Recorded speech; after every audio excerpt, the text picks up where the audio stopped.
সরকারকে বলতে চাই, যদি অনতিবিলম্বে আমাদের এই দর্শন গ্রেড এবং 6 দফা দাবি বাস্তবায়ন না করা হয়, তাহলে আমরা লাগাতার কর্মবিরতিতে যাব।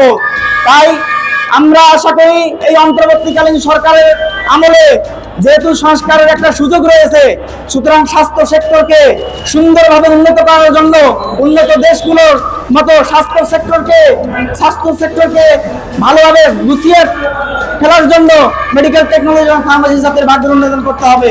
সেই লক্ষ্যে আমাদের মেডিকেল টেকনোলজিস্ট এবং ফার্মাসিস্ট জাতির জন্য আলাদাভাবে স্বতন্ত্র পরিদপ্তর গঠন করতে হবে। ডিপ্লোমাধারীদের জন্য যারা ডিপ্লোমা রয়েছেন তাদের দশম গ্রেড সহ আমাদের অনতিবিলম্বে নিয়োগের ব্যবস্থা করতে হবে।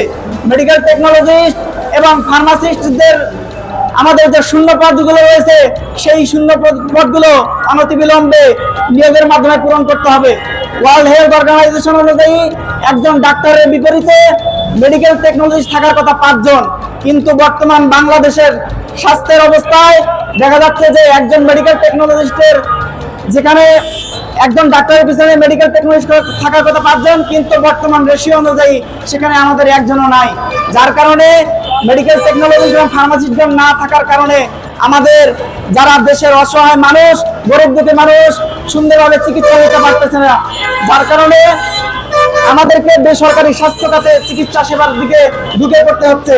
এর কারণে একদিকে যেমন আমরা রাজস্ব খাত থেকে বঞ্চিত হচ্ছি, অপরদিকে আমাদের আপামর জনসাধারণরা এই স্বাস্থ্য থেকে বঞ্চিত হচ্ছে, যার ফলশ্রুতি থেকে